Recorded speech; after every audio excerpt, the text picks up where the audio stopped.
स्वागत है आप सभी का कॉन्सेप्ट हब यूपीपीएससी में। ठीक है, तो अब हम स्ट्रेटजी डिस्कस करते हैं जो कि पीसीएस 2025 प्री के लिए यूजफुल होगी।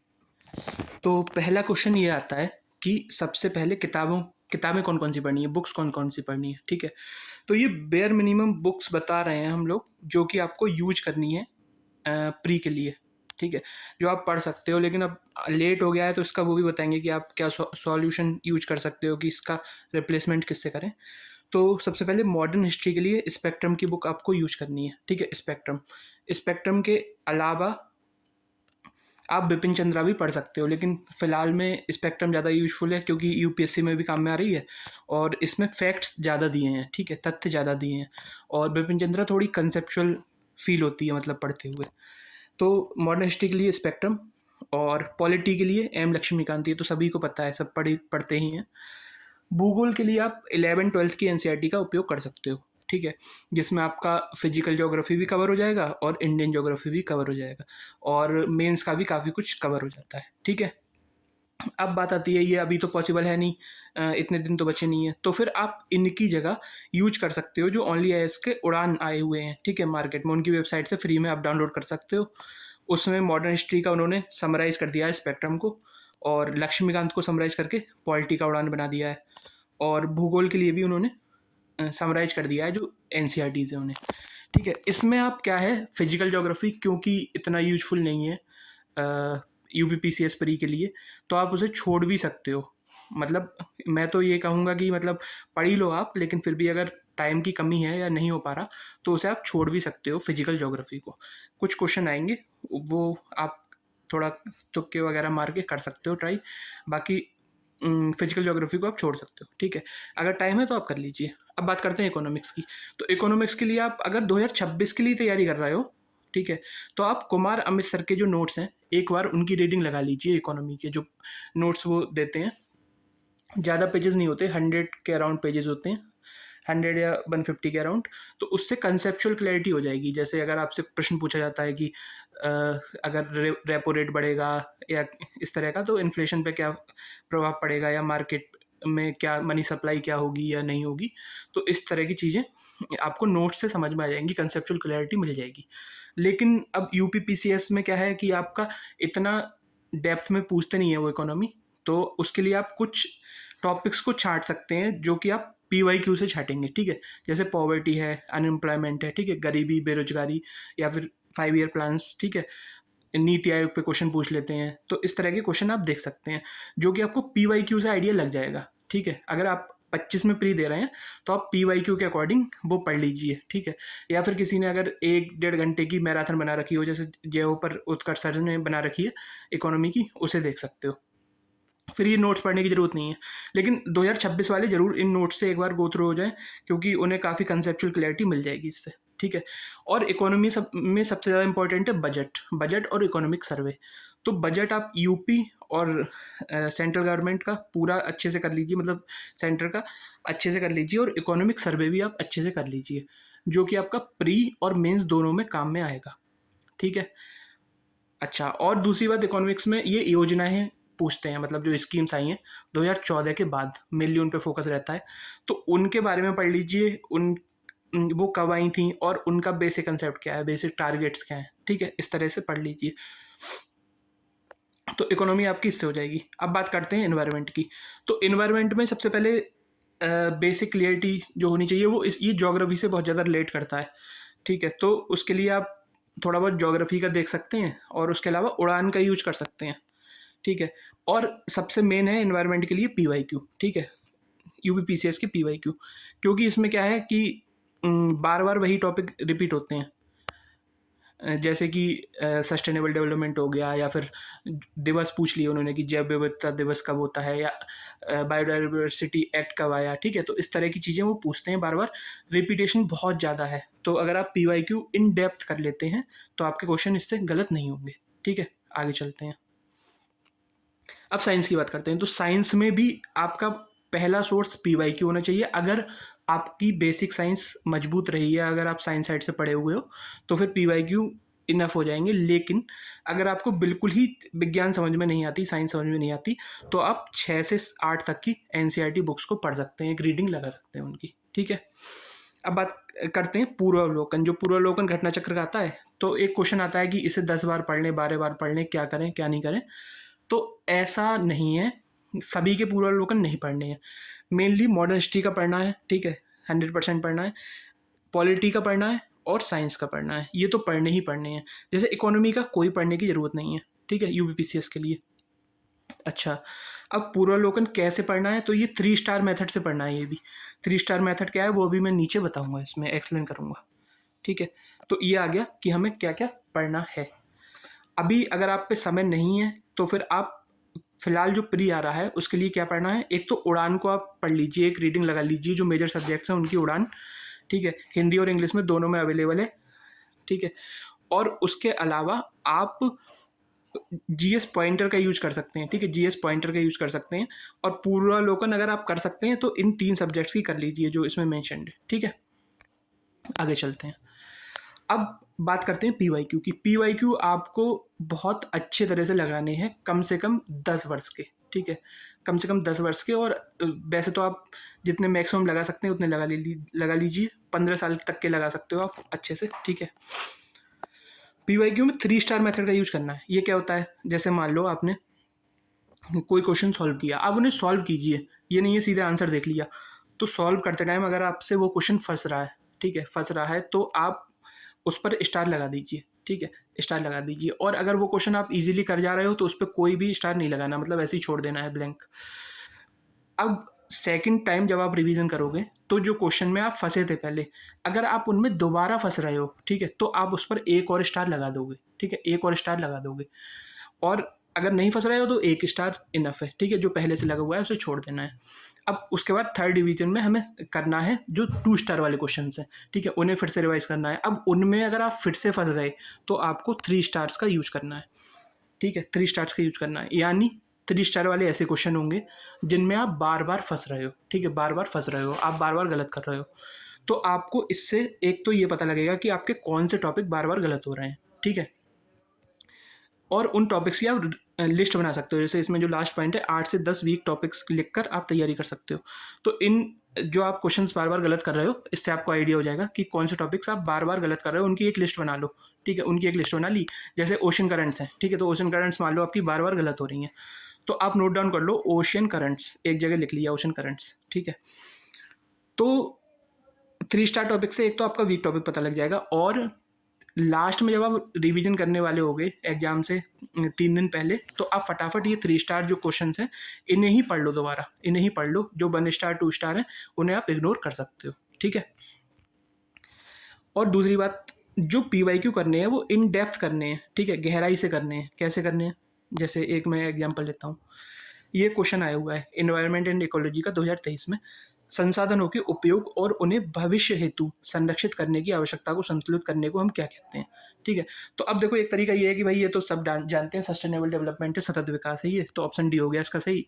लेकिन क्या यहीं पे छोड़ देना है इस क्वेश्चन को? नहीं, इसमें हम सबसे पहले देखेंगे एसडीजी की परिभाषा किसने दी थी। ठीक है, कौन से आयोग ने दी थी, ठीक है, कब दी गई थी, ठीक है, किसके द्वारा वो रिपोर्ट जारी की गई थी। ठीक है, एसडीजी की संख्या कितनी है, जैसे 17 हैं तो फिर सब 17 का देखेंगे भाई, 1 में क्या है, 2 में क्या है, 3 में क्या है, इस तरह से देखेंगे। ठीक है, एसडीजी से पहले कुछ ऐसा कंसेप्ट था, ठीक है, जैसे मिलेनियम डेवलपमेंट गोल्स थे, तो उनके बारे में देख लेना है कि भाई कब से कब तक रहे, ठीक है, क्या उन्हें अचीव कर पाए, एसडीजी और एमडीजी में क्या डिफरेंस था जो एसडीजी अपनाए गए। ठीक है, उसके अलावा एसडीजी का अभी डिटेल देखेंगे कि भाई इंडेक्स आया है कोई, तो इंडिया की रैंक क्या है उसमें, जैसे अभी 99th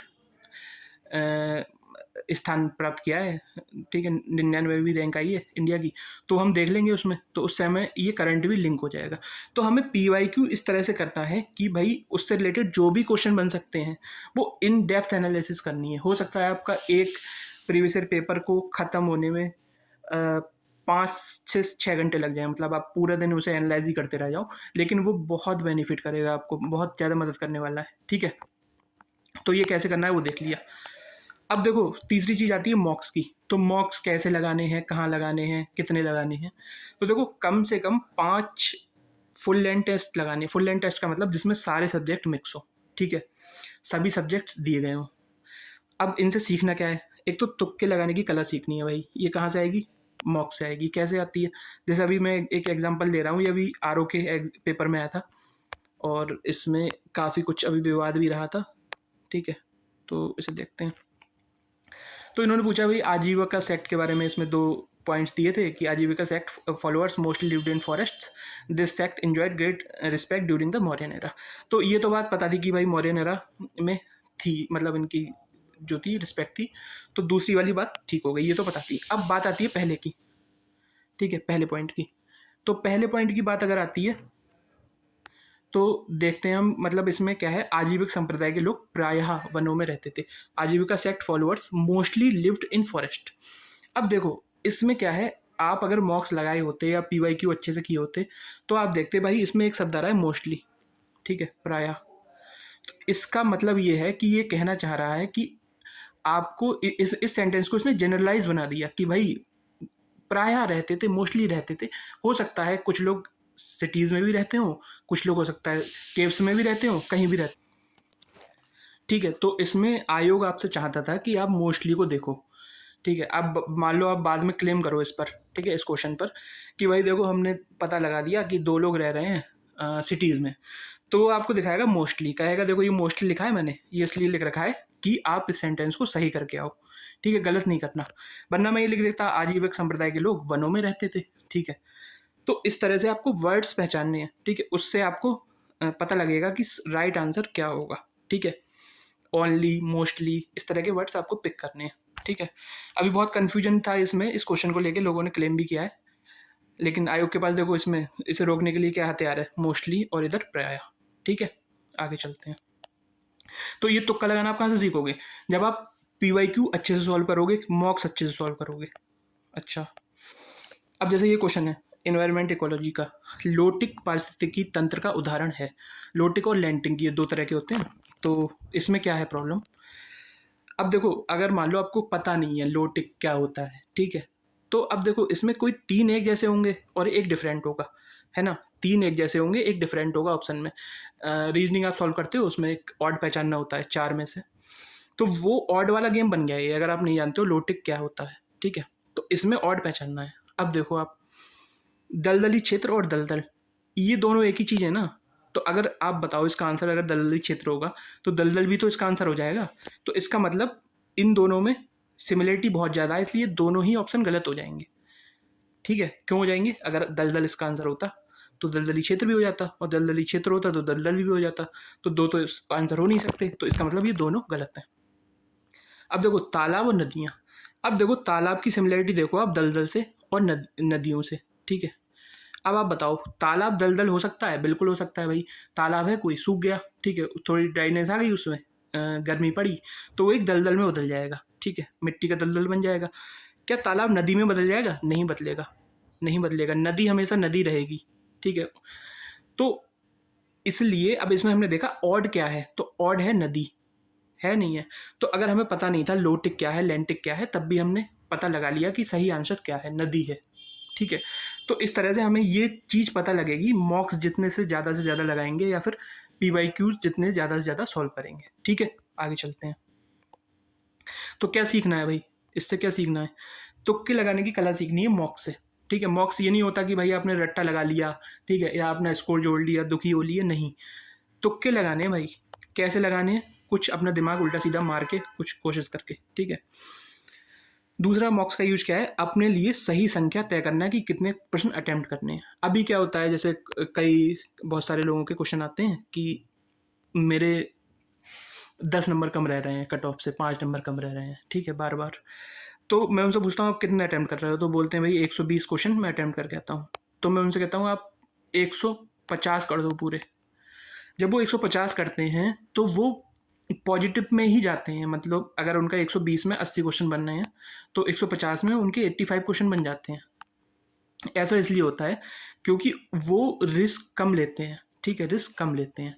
तो हर एक व्यक्ति, हो सकता है आप क्वेश्चन नंबर ऑफ अटेम्प्ट्स बढ़ाओ तो आपके क्वेश्चन बढ़ जाएं, नेट क्वेश्चन बढ़ जाएं, वो आपको पता लगेगा मॉक से, ठीक है। इसके लिए क्या तरीका है, आप एक मॉक लगाओ, ठीक है। आपने मॉक में जितने क्वेश्चन आप अटेम्प्ट करते हो, 120 क्वेश्चन आप करते हो, 120 क्वेश्चन कर लो, बच्चे 30 क्वेश्चन, 30 क्वेश्चन को आप किसी और कलर के पेन से यूज मतलब अटेम्प्ट करो, ठीक है। किसी और कलर के, जैसे मान लो रेड पेन से आपने 120 क्वेश्चन अटेम्प्ट कर लिए, 30 क्वेश्चन आप ब्लू पेन से कर लो।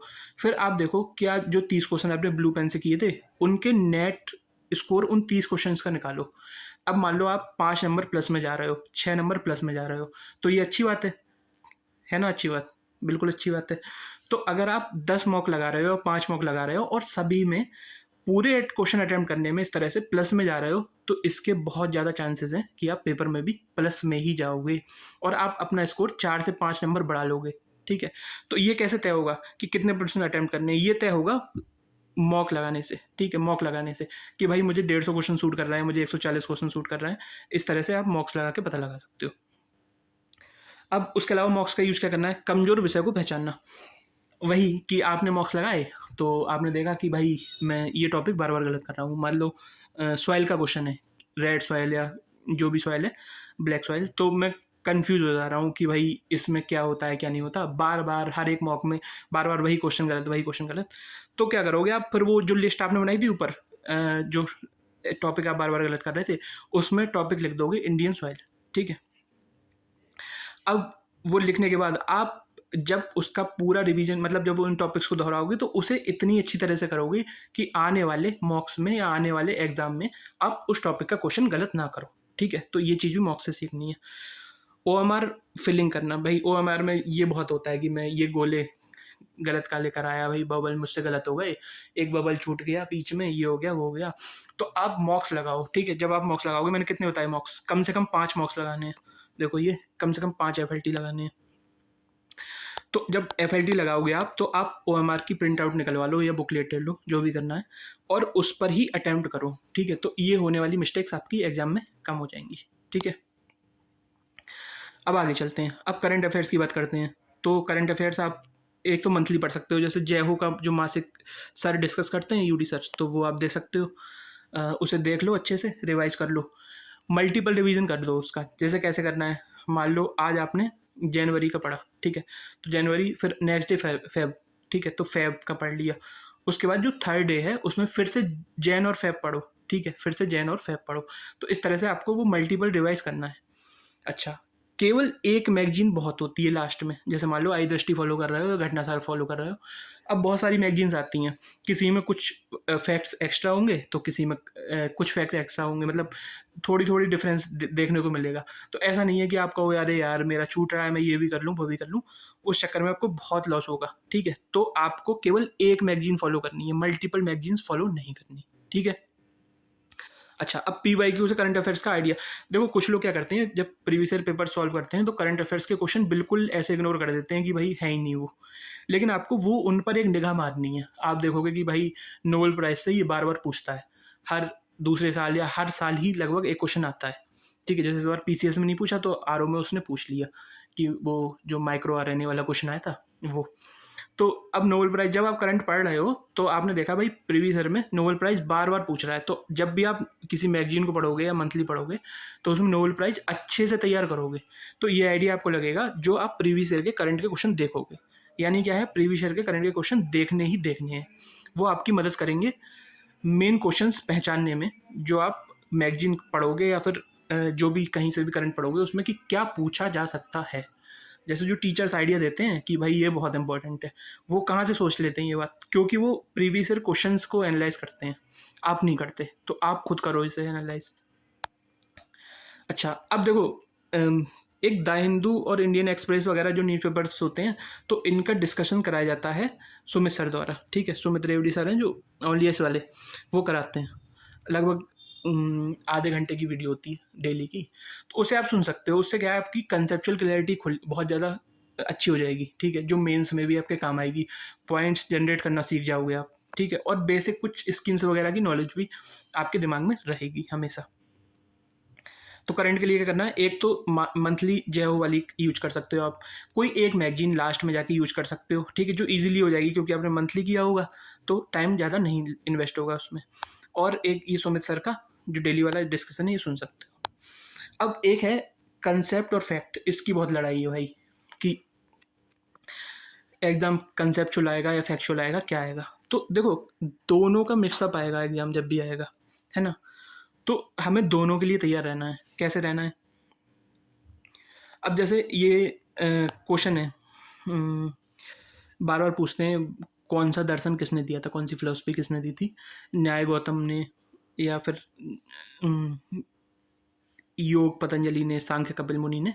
तो हम जनरली ये रट्टा मार लेते हैं। अब आप एग्जामिनर हो, ठीक है, आप देखते हो कि भाई ये पिछले 5-7 साल में बार बार ये पूछ रहा है, तो आप कहोगे अब मैं नया क्वेश्चन बना देता हूँ कुछ, तो मैं पूछ लेता हूँ कि सांख्य दर्शन में ये होता है, एक कथन बना दिया मैंने, ठीक है। दूसरा बना दिया योग दर्शन में ये होता है, ठीक है। और नीचे मैंने ऑप्शन दे दिया कि एक करेक्ट है, दो करेक्ट है, बोथ करेक्ट है या दोनों रॉन्ग है। तो ये है तो PYQ से ही रिलेटेड, लेकिन आपको पता नहीं है क्योंकि आपने बस इसका रट्टा मारा है ना। तो इसके लिए आपको कंसेप्चुअल क्लैरिटी होनी चाहिए। जब आप ये जैसे सांख्य दर्शन पढ़ रहे हो, कपिल मुनि ने दिया है, तो थोड़ा बेसिक आइडिया ले लो कि सांख्य के अंदर क्या क्या है, ठीक है। उत्तर मीमांसा वेदांत पढ़ रहे हो, बादरायण द्वारा दिया हुआ, तो पढ़ लो क्या अंतर है उत्तर मीमांसा और पूर्व मीमांसा में, ठीक है। कौन इनमें से वेदों को फॉलो कर रहा है, कौन उपनिषद को फॉलो कर रहा है, इतनी जानकारी बेसिक्स ही ले लो। ये भी नहीं है बहुत डेप्थ एनालिसिस में चले गए, ठीक है। आगे चलते हैं। तो इसमें कंसेप्ट प्लस फैक्ट्स दोनों पर ध्यान देना है, ये नहीं केवल एक चीज़ देखनी है। हाँ, अब अध्ययन का नियम जो हमारे डॉक्टर साहब बताते हैं, ठीक है, मैं डॉक्टर नहीं हूँ, पहले ये बात ध्यान रख लो। तो 8 × 3, ठीक है, 8 × 3 यानी 24 घंटे होते हैं दिन में, ठीक है। तो इसमें 3 में डिवाइड कर लो, 8 8 8। अब देखो, इसमें 8 घंटे की पढ़ाई, 8 घंटे में आपकी 6-7 घंटे की पढ़ाई इनफ हो जाती है अच्छे से अगर आप पढ़ाई करते हो। 8 घंटे का स्लीप, ठीक है, और 8 घंटे अदर एक्टिविटीज़। तो ये तीनों ही ज़रूरी हैं। पढ़ाई आपकी 6-7 घंटे की ही बहुत ज़्यादा है। अब मैंने बहुत सारे लोगों को देखा है, वो ऐसा टाइम टेबल बनाएंगे कि भाई आज 18 घंटे की स्टडी है, 12 घंटे की स्टडी है। वो प्रैक्टिकली पॉसिबल नहीं हो पाता, ठीक है। एग्जाम के लास्ट जब मोमेंट हो तब हो पाता है, मतलब 6-7 दिन आप बहुत ज़्यादा पढ़ लिए, लगातार कंटिन्यूस रखना उसे मुश्किल है। तो आप इस फॉर्मूले को फॉलो कर सकते हो। 6-7 घंटे की पढ़ाई करो, अच्छे से करो, इनफ है, ठीक है। और नींद से कंप्रोमाइज़ नहीं करना है। मिनिमम 7 घंटे की नींद लेनी ही लेनी है, ठीक है, लेनी ही लेनी है। इससे कम की लोगे तो आपकी बॉडी की एफिशिएंसी कम हो जाएगी, याद करने की क्षमता भी कम हो जाएगी, ठीक है। अब देखो, एक ये क्वेश्चन भी इंपॉर्टेंट है, क्या नहीं पढ़ना है, ये बहुत ज़्यादा इंपॉर्टेंट चीज़ है। क्या पढ़ना है ये तो सब बताते हैं, क्या नहीं पढ़ना ये कोई नहीं बताता।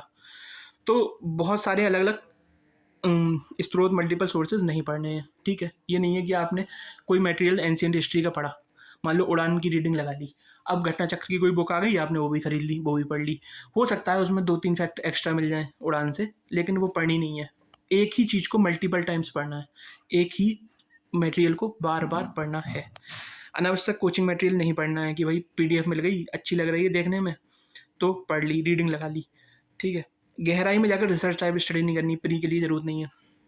मान लो जैसे मैंने कहा, दर्शन का बेसिक फिलोसफी पता होनी चाहिए, ठीक है। जैसे वेदांत दर्शन किसने लिया था, अब वेदांत पे आप डिबेट सुनने लगे, 2-2 घंटे की यूट्यूब वीडियोस देखने लगे, उसके अंदर चले गए भाई बहुत ज़्यादा डीप में, आपने 2 दिन उसी में ख़राब कर दिए। तो ये सब नहीं करना, ठीक है, ये सब बिल्कुल भी नहीं करना। PhD नहीं करनी है हमें। हर टॉपिक के नए नए नोट्स नहीं बनाने हैं, ठीक है। ये बहुत ज़्यादा दिक्कत होती है। जैसे अब आज आपने करंट अफेयर पढ़ी, तो उसमें नीति आयोग पर चर्चा था, तो आपने नीति आयोग का पूरा ड्रिल नोट कर लिया कि भाई 2015 में आया था, ये गवर्निंग काउंसिल होती है, हेड इसके ये होते हैं, ये सारा कुछ नोट डाउन कर लिया। अब 7 दिन बाद फिर से नीति आयोग चर्चा में आया, फिर आप फिर वही नोट डाउन कर रहे हो। नहीं, मल्टीपल टाइम्स नहीं करना। नोट्स एक टॉपिक के एक ही बार बनाने हैं। अगर उसमें कुछ ऐड ऑन करना है तो उसी टॉपिक के नोट्स में जाओ और ऐड ऑन कर लो। ये नहीं है बार बार नोट्स बनाए पड़े हो, रंग बिरंगे नोट्स बना रहे हो, नहीं। सोशल मीडिया वाले रैंडम PDFs या अप्रमाणिक सामग्री से बचना है, ठीक है, जिसमें बहुत ज़्यादा गलत फैक्ट्स होते हैं, डाटा होता है। तो वो फिर आप कहते हो मैंने तो पढ़ा था, अब आयोग कुछ और आंसर मानना है, अब मुझ पर सोर्स नहीं है, गवर्नमेंट सोर्स नहीं है। तो इस तरह से प्रमाणिक सामग्री ही पढ़नी है। कोई बहुत बड़ी कोचिंग है या फिर जैसे जो स्टैंडर्ड बुक्स हैं, ठीक है, या फिर PIB है, द हिंदू है, इनसे ही डिटेल लेनी है। अब एक ये क्वेश्चन जैसे ये मैंने ऐड किया है आपके लिए एग्जाम्पल के लिए कि एक क्वेश्चन आया था आरओ में कि भाई इन्हें सीक्वेंस में लगा दो, कौन से तीर्थंकर कब आए, ठीक है, पहले से लास्ट की तरफ मतलब लगा दो। तो उसमें काफ़ी कुछ दिए थे। अब देखो ये 24 तीर्थंकर हैं, लास्ट में महावीर हैं, पहले कौन से हैं, पहले हैं आपके ऋषभदेव। अब मान लो ये आप सोचो कि अब फिर से ये क्वेश्चन आ जाएगा, ठीक है, मैं इन 24 का रट्टा लगा लूँ, तो पॉसिबल है? नहीं है भाई पॉसिबल, नहीं लगा पाओगे। और ये क्या है, 20 सालों में एक बार आएगा ऐसा क्वेश्चन, 20 सालों में एक बार आएगा, तो इसका रट्टा लगाने की जरूरत नहीं है। अब कैसे करो इसमें, जैसे शुरू के दो याद कर लिए, लास्ट के दो याद कर लिए, ठीक है, लास्ट के दो याद कर लिए, तो आप देखोगे कि यार चलो मैं मैनेज कर जाऊंगा अगर क्वेश्चन आ गया तो। अब 20 से उठा के वो दे देगा कोई, इन्हें सीक्वेंस में लगाओ तो मैं नहीं कर पाऊंगा, ठीक है, छोड़ो नहीं कर पाऊंगा, तो ये टाइम मैं कहाँ इन्वेस्ट करूंगा, इसका रट्टा लगाने से अच्छा मैं नेशनल पार्क याद कर लूंगा, वो बार बार रिपीट हो रहे हैं, ठीक है, रिवर बेसिन याद कर लूंगा, ठीक है, कौन सी रिवर कहाँ किससे मिल रही है।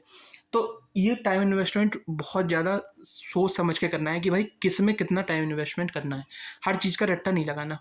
कुछ मॉक्स मॉक्स भी ऐसे होते हैं कि वो बहुत टफ हैं, ठीक है, तो जैसे कुछ बड़ी कोचिंग्स हैं उनके मॉक्स बहुत टफ दे देते हैं, वो कुछ भी फैक्ट्स दे दिए, तो बच्चे क्या करते हैं, उनका रट्टा लगा रहे हैं, रट्टा लगा रहे हैं, वो काम तो आ नहीं रहे एग्जाम में, और आपका दिमाग भी भरते जा रहे हैं वो, और उसके चक्कर में आप कुछ इंपॉर्टेंट टॉपिक्स को छोड़ देते हो या उनका रिवीजन नहीं कर पाते हो। तो ये बात ध्यान रखनी है, हमें PYQ के ही आसपास घूमना है, कोई बहुत ज़्यादा फैक्चुअल चीज़ें नहीं रटनी है।